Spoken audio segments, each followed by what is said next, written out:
سورۃ الصف کی ابتدائی آیات۔ الحمدللہ وکفی وسلام علی عبادہ الذین اصطفی، خصوصاً علی سید الرسل وخاتم الانبیاء وعلی آلہ واصحابہ الاتقیاء۔ اما بعد فاعوذ باللہ من الشیطان الرجیم، بسم اللہ الرحمن الرحیم۔ سبح للہ ما فی السماوات وما فی الارض وهو العزیز الحکیم۔ یا ایہا الذین آمنوا لم تقولون ما لا تفعلون، کبر مقتا عند اللہ ان تقولوا ما لا تفعلون۔ ان اللہ يحب الذین یقاتلون فی سبیلہ صفا کأنہم بنیان مرصوص۔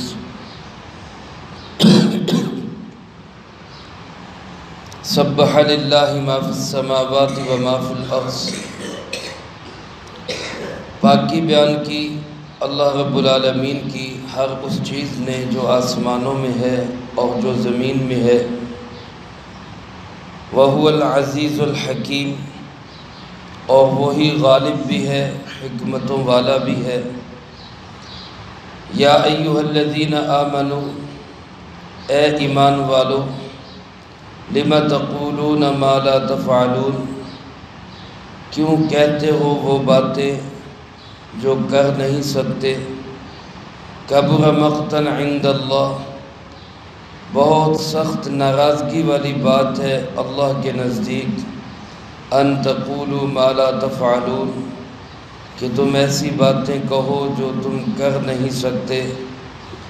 ان اللہ یحب الذین، بے شک اللہ رب العالمین محبت کرتے ہیں ان لوگوں سے، یقاتلون فی سبیلہ صفا، جو اس کے راستے میں لڑتے ہیں صفیں باندھ کر، کأنہم بنیان مرصوص، گویا کہ وہ سیسہ پلائی ہوئی دیوار ہے۔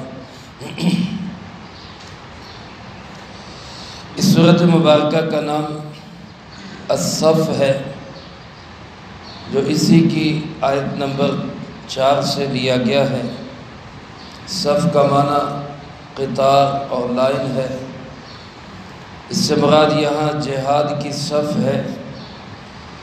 مدنی صورت ہے، ترتیب کے لحاظ سے 61ویں صورت کا ہم درس سننے جا رہے ہیں۔ نازل ہونے کے اعتبار سے اس کا نمبر 109 ہے، یعنی کل 114 صورتوں میں سے 109ویں نمبر پر یہ صورت مبارکہ نازل ہوئی۔ اس کی آیات 14 ہے اور 2 رکوع ہیں۔ زیادہ تر اس میں اللہ رب العالمین نے جہاد کے احکامات کو اور اس کے ذریعے اسلام کے غلبے کو بیان فرمایا۔ اس سورۃ مبارکہ کا آغاز اللہ رب العالمین کی تسبیح کے ساتھ ہے۔ سبح یا یسبح سے شروع ہونے والی صورتیں جن کو مسبحات کہا جاتا ہے، اس سلسلے کی یہ تیسری صورت ہے۔ اللہ پاک ارشاد فرماتے، سبح للہ ما فی السماوات وما فی الارض، اسی اللہ کی پاکی بیان کی ہر اس چیز نے جو آسمانوں میں ہے اور ہر اس چیز نے جو زمین میں ہے، یعنی کائنات کی ہر چیز تسبیح بیان کرتی ہے کس کے نام کی؟ اللہ رب العالمین کے نام۔ یہ مجھے اور آپ کو بتانے کا مقصد ہے کہ وَإِن مِّن شَيْءٍ إِلَّا يُسَبِّحُ بِحَمْدِهِ، کائنات کی ہر چیز اللہ کے نام کی تسبیح بیان کرتی ہے۔ وَلَكِن لَا تَفْقَهُونَ تَسْبِيحَهُمْ، لیکن تم ان کی تسبیح کو سمجھ نہیں سکتے۔ انسان سن رہے، پرندے بول رہے ہیں، جانور اپنی اپنی بولیاں بولتے ہیں، ہوائیں چلتی ہیں، دنیا کے اندر پانیوں کی روانی ہے اور بہت سارے امور ہیں، یہ سارے کے سارے امور ہمیں تو بولی نظر آتے ہیں، لیکن در حقیقت یہ اللہ کے پاک نام کی تسبیح بیان کر رہے ہو۔ تو اس لیے اللہ تمہاری تسبیحات کا محتاج نہیں ہے، اللہ تمہارے قصیدوں کا محتاج نہیں ہے، تم اللہ کی تعریف کرو، اللہ اس کا محتاج نہیں ہے، تم اس کی کوئی اس کا نام بھی نہ لو۔ تو فرمایا وَهُوَ الْعَزِيزُ، وہ پھر بھی غالب ہے، الحکیم، غالب اتنا ہے کہ چاہے تو اپنی تسبیح کے بغیر کسی کو جینے نہ دے۔ اتنا ہم سانس لیتے ہیں تو آکسیجن ہمارے اندر جاتی ہے، یہ آکسیجن بنانے والا اور گیسوں کو نکالنے والا اور ہمارے سانس کے نظام کو چلانے والا کون ہے؟ اللہ۔ اگر یہی سانس کے چلنے کو اللہ پاک تسبیح میں بدل دے کہ تسبیح چلے گی، سانس نہیں چلے گا، تسبیح چلے گی، تو ہم چاہیں یا نہ چاہیں، جیسے ہر مسلمان، ہر کافر، ہر ماننے والا، نہ ماننے والا سبھی سانس لے رہے ہیں، تو اسی طرح اگر سانس کی جگہ تسبیح چلے تو سب کے منہ سے ہر وقت تسبیح ہی ادا ہوتی رہے۔ لیکن وہ اللہ غالب تو ہے، کر تو سکتا ہے، زبردستی اپنی تسبیح تمہارے منہ سے نکلوا سکتا ہے، لیکن وہ حکیم ہے، اس کی حکمتوں کا تقاضا ہے کہ اس نے تمہیں آزاد چھوڑا ہے، تم اپنی مرضی سے اس کی تسبیح بیان کرو۔ چنانچہ علماء نے لکھا ہے جب انسان سبحان اللہ کہے تو دل دماغ میں یہ خیال بیٹھے کہ اللہ ہر عیب، ہر نقص اور کمی سے پاک ہے۔ کائنات کے اندر واحد اللہ کی ذات ہے جس میں کوئی کمی نہیں، کوئی نقص نہیں، کوئی عیب نہیں۔ اللہ کے نبی بھی معصوم ہوتے ہیں، پاک ہوتے ہیں، فرشتے بھی معصوم اور پاک ہوتے ہیں، صحابہ اکرام رضی اللہ تعالی مجمعین معصوم نہیں لیکن محفوظ ہیں۔ لیکن یہ ساری ہستیاں ایسی ہیں کہ جن کے اندر بے شک عیب کوئی نہیں، بے شک ان کے اندر گناہ کوئی نہیں، لیکن بشری کمزوریاں ضرور ہیں۔ اللہ کے نبی، ان کو بھوک لگ جاتی ہے، پیاس لگ جاتی ہے، بخار آ جاتا ہے، سر درد آ جاتا ہے۔ بہت سارے انبیاء علیہ السلام کو نعوذ باللہ کافروں نے شہید کر دیا۔ تو یہ سارے حالات انبیاء علیہ السلام پہ آ جاتے ہیں، ان سے وہ پاک نہیں ہے۔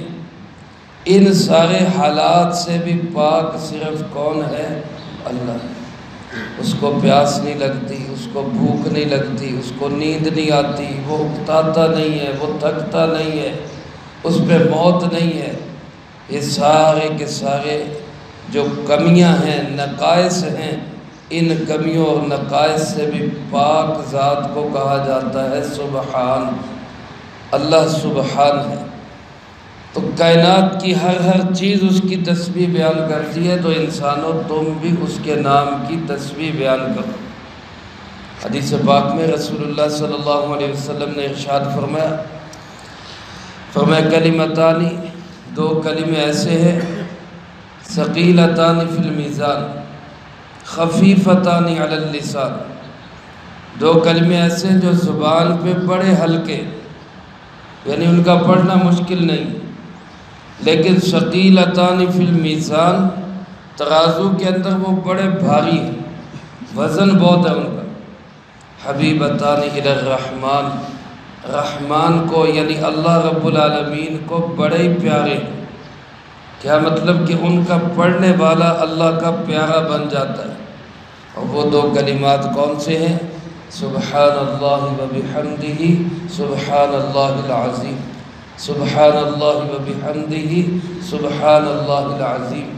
ہم اس کو اپنا ورد زبان بنائیں۔ اس کے بعد اللہ پاک آگے ایک حکم ارشاد فرماتے ہیں، اے ایمان والو لم تقولون ما لا تفعلون، جو بات تم کر نہیں سکتے وہ کہتے کیوں ہو؟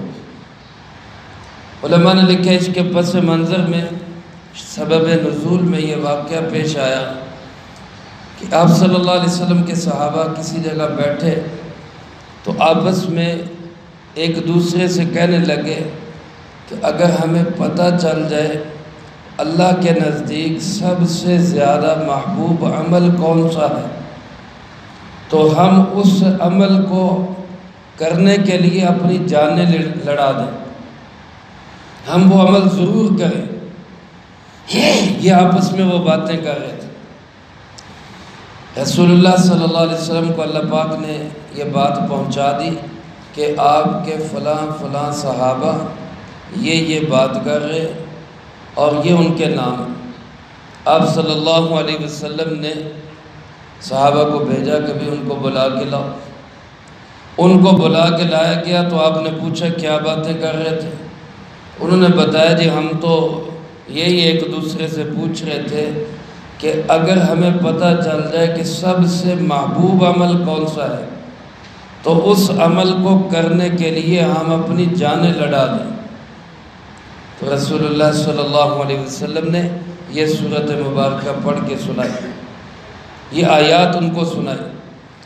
تو ان میں اللہ پاک نے یہ بھی بتا دیا کہ اللہ کا محبوب عمل کون سا ہے، سب سے زیادہ پسندیدہ عمل اللہ کے نزدیک کون سا ہے۔ لیکن اس سے پہلے یہ تربیت فرما دی کہ اللہ رب العالمین کو دعوے پسند نہیں ہیں۔ عمل کرو، اللہ جتنی توفیق دے اتنا عمل کرو، لیکن بڑے بڑے دعوے نہ کرو۔ یہ دعوے کرنا کہ جناب ہم جانیں لڑا دیں گے، ہم ایسا کر دیں گے، ہم ویسا کر دیں گے، اللہ پاک کو یہ پسند نہیں۔ ہاں اگر کسی نے کوئی بات کرنی، کوئی ارادہ کرنا ہے نیکی کے کام کا تو وہ یوں کہے کہ انشاءاللہ میں ایسا کروں، انشاءاللہ میرا یہ ارادہ ہے، میں نے یہ کام کرنا۔ تو پہلے تو اللہ پاک نے فرمایا یا ایھا الذین آمنوا، اے ایمان والو، لم تقولون ما لا تفعلون، ایسی باتیں کرتے کیوں ہو جو کام کر نہیں سکتے۔ اور فرمایا اللہ کے نزدیک بڑی سخت ناراضگی والی بات ہے ان تقولوا ما لا تفعلون، کہ تم وہ باتیں کہو جو کام تم کر نہیں سکتے۔ علماء کرام نے لکھا ہے، بعض حضرات اس کے متعلق یوں کہتے ہیں کہ جو کام بندہ خود نہ کرے اس کی دوسروں کو دعوت بھی نہیں دینی چاہیے، جو بات بندہ خود نہیں کرتا اس کی دوسروں کو ترغیب بھی نہیں دینی چاہیے۔ یاد رکھیں یہ آیات مبارکہ کا یہ مفہوم نہیں ہے کہ جو بندے کے اندر خود عمل نہ ہو اس کی دعوت بھی نہ دے۔ مفسرین کرام رحمہم اللہ نے اس کو یوں لکھا ہے کہ یہ دعوے کی نفی ہے، دعوت کی نفی نہیں ہے۔ بڑے بڑے دعوے کرنے کی نفی ہے کہ بلند و بانگ دعوے نہ کرو کہ جناب ہم ایسے ہیں، ہم ایسے ہیں، اور پلے کچھ بھی نہیں ہے، حقیقت میں کچھ بھی نہیں۔ ہاں دعوت وہ ضرور دینی چاہیے، چاہے اپنا عمل ہو چاہے نہ ہو، کوشش تو کرنی چاہیے کہ خود بھی انسان عمل کرے، اگر خود عمل نہیں بھی ہے پھر بھی دوسروں کو دعوت دینی چاہیے۔ بلکہ حضرت حکیم الامت مولانا اشرف علی تھانوی رحمۃ اللہ علیہ فرماتے ہیں کہ میرے اندر جس چیز کی، جس عمل کی کمی ہوتی ہے میں اس کو دوسروں کو دعوت دیتا ہوں۔ مثال کے طور پہ تہجد نہیں پڑھی جا رہی تو میں دوسروں کو ترغیب دیتا ہوں تاکہ یہ بات میرے اندر بھی پیدا ہو جائے۔ تو دعوت تو ضرور دینی چاہیے لیکن دعوے نہیں کرنے چاہیے۔ ہم جناب یہ کر دیں گے، ہم چھوٹے اتار دیں گے، ہم فلاں کر دیں گے، ہم پٹے چک دیں گے، اس قسم کی باتیں جب بندہ کر کچھ نہ سکے اللہ رب العالمین کو یہ پسند نہیں، بلکہ فرمایا اللہ سخت ناراض ہوتے ہیں۔ ہاں ارادہ کرے بندہ کہ بھئی اللہ نے توفیق دی، انشاءاللہ اللہ نے چاہا تو میں یہ عمل ضرور کروں گا، لیکن بغیر انشاءاللہ کے، بغیر اللہ کی توفیق کے خود اپنے آپ پہ یہ کہے جناب ہم ایسا کر دیں گے ہم ویسا کر دیں گے اور پلے کچھ بھی نہ ہو، فرمائے کہ اللہ کو یہ بات سخت ناپسند، اللہ بہت سخت اس سے ناراض ہوتے۔ یہ تربیت فرما کر، اصل میں تو یہ تربیت میری آپ کی، حضرات صحابہ کرام رضی اللہ تعالی مجمعین تو ایسے نہیں تھے کہ زبانی دعوے صرف کریں، وہ تو عمل کرنے والے تھے۔ یہ مجھے اور آپ کو بعد کی امت کو سمجھایا جا رہا ہے کہ ایسا نہ ہو کہ صرف زبانی دعوے کرتے رہو اور پلے کچھ بھی نہ ہو، اللہ کو یہ بات سخت ناپسند ہے۔ اس کے بعد وہ عمل بتایا کہ اللہ کا محبوب عمل کون سا ہے، سب سے زیادہ پیارا عمل اللہ کو کیا ہے؟ تو فرمایا ان اللہ یحب الذین یقاتلون فی سبیلہ۔ تم یہ بات کر رہے تھے، یہ پوچھ رہے تھے کہ اللہ کا محبوب عمل کون سا ہے، تو فرمایا سنو، اللہ رب العالمین، کوئی شک نہیں کہ اللہ رب العالمین پسند کرتے ہیں، محبت رکھتے ہیں ان لوگوں کے عمل سے جو اس کے راستے میں لڑتے ہیں صفیں باندھ کر، صف لائن بنا کر، قطار بنا کر۔ ایک نماز کی صف ہوتی ہے، ایک جہاد کی صف ہوتی ہے، ان دونوں صفوں کے اندر نظم و ضبط ہے، تنظیم ہے۔ اللہ رب العالمین کو یہ بندے بڑے ہی پسند ہے جو اس کے راستے میں صفیں باندھ کر لڑتے، اللہ کے دین کے لیے صفوں میں کھڑے۔ حدیث پاک میں آتا ہے رسول اللہ صلی اللہ علیہ وسلم نے ارشاد فرمایا کہ کچھ موقع ایسے ہوتے ہیں جن موقعوں پہ اللہ پاک بھی خوش ہو کر گویا ہنس پڑتے، اللہ پاک بھی گویا کہ ہنس پڑتے خوشی سے، یعنی خوش ہو جاتے۔ ایک فرمایا جب کچھ لوگ سفر کریں اور رات کو جا کے کسی جگہ قیام کریں، سارے تھکے ہوئے ہوں، اپنے اپنے بستر بچھائے اور سونے کے لیے لیٹ جائے، اور ایک بندہ اٹھ کے وضو کرے اور اللہ کے سامنے کھڑا ہو کے تہجد پڑھنے لگ جائے، نفل پڑھنے لگ جائے، اللہ اس بندے کو دیکھ کے بڑے ہی خوش ہوتے ہیں۔ یعنی جو سب سوئے ہوئے ہوں اور یہ نماز پڑھ رہا ہو، اللہ کو یہ بڑا ہی پیارا لگتا ہے۔